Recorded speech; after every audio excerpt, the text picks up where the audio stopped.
For the 5th consecutive season, the Alabama Crimson Tide have won the Iron Bowl, the 2024 edition, 28-14 in favor of the Crimson Tide. And Alabama made this a game that Auburn could win, handing them the ball 3 times in the first half, recovering one of those fumbles. But Auburn was never able to take that next step offensively, never able to throw downfield with an electric pass to really take hold of this game. And again, they fall short. Let's see how we got there. Here's the highlights. The regular season finale meant it was senior day for Alabama, and Florence native Nealon Hibbett was among the 19 honorees during pregame. But then teams took the task at hand, the 89th edition of the Iron Bowl. Auburn started with the ball and punted, but Alabama was quick to give it back as each of the Crimson Tide's first 2 drives resulted in fumbles. Here you see Eugene Asante picking up Ryan Williams' dropped ball. Each team struggled to turn big gains into any points in their first few drives, but we'd finally get a crooked number on the scoreboard on Bama's 3rd time with it. 3:20 to go in the first quarter. Jalen Milroe takes the snap. He sweeps to the right, slips out as a DeMarcus Riddick tackle try. Down the sideline he goes, into the end zone. Touchdown, Alabama. The 18th rushing score of the year for Milroe, and the point after, makes it 7-0.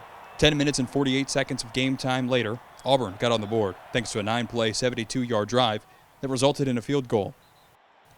The Tide responded with a nearly 6-minute drive. It was all about punching it in with the run. His 2nd rushing touchdown of the day, and the PAT, made it 14-3 with 2:44 to go in the second half. This wasn't the kind of game where Auburn's offense couldn't work down the field. They got into the red zone. The Tigers earned 204 yards of offense the first half and actually out-earned Alabama in first downs with 12-11. But the Alabama defensive interior came up, especially clutch, in stopping the Tigers from scoring late in the half. 52 seconds to go. Goal to go from the 3. Peyton Thorne takes the snap, glances right, takes it himself, up the middle, only before L.T. Overton and Quay Russoff stop him short of the goal line at the 1. Tigers have to settle for a field goal, and we go into the half with a 14-6 score. To the 3rd quarter we go. Alabama received the kickoff and immediately goes on a 9-play, 75-yard drive, capped off by a 2-yard Justice Haynes touchdown. It's the 6th score of the year for the sophomore back. Bama up 21-6. Auburn goes 3 and out, and now the Tide go back to work. It's Jalen Milroe. He puts on the burners, and his reservations for 6 are confirmed. Alabama goes up 28-6 with less than 7 minutes left in the 3rd quarter. So Auburn needs an immediate response if they want any prayer of getting back in this game, and that response comes in the form of 10 plays and in the end zone. Cam Coleman hauls in the 29-yard pass from Peyton Thorne. The Tigers, maybe with some life, get a 2-point conversion as well, and it's a 14-point game. Jalen Milroe loses a fumble on the next drive, so Auburn fans really see a potential light at the end of the tunnel, but a trick play in the 4th quarter backfires as the Tigers attempt a double pass, which is intercepted by Bray Hubbard.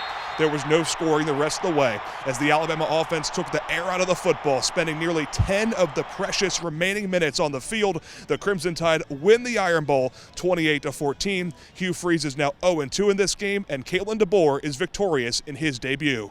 You know, just proud of the resiliency at times that we have, whether it's week to week, even within a game, but our focus, I think, was on the right things all week long, focusing on this game, focusing on what we could control, and that's what I shared with them downstairs. Disappointing to end the season like we did, and a lot to build on for sure with those young guys, and hopefully the class that we can sign next week. But nonetheless, the hurt is still there. Once again, the final score from the 89th Iron Bowl, Alabama 28, Auburn 14. We heard from the head coaches. Simon, now I think it's time to hear from the guys who left it all on the field tonight. There's a lot more questions than answers, I think, with this Auburn team.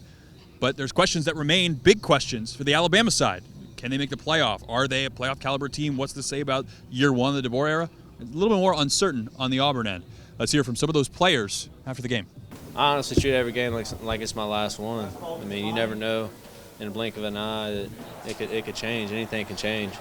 Just coming out here and taking day by day through Tuesday, Wednesday, Thursday, Friday, leading up to the games. You got to take it day by day, and that's how you prepare for these games. I've met a lot of great people down here, and I'm thankful for all the great people that have been so kind to me, and that I've been able to come in contact with, and the relationships I've been able to build, both on our football team and in the community as well. And so, I appreciate those people. There's been a lot of frustration as well in the last 2 years. A lot of things that people on the outside really don't know, and that's been frustrating. And I've had some good times, and like I said, I've met a lot of great people, but there's definitely been a lot of frustration along the way.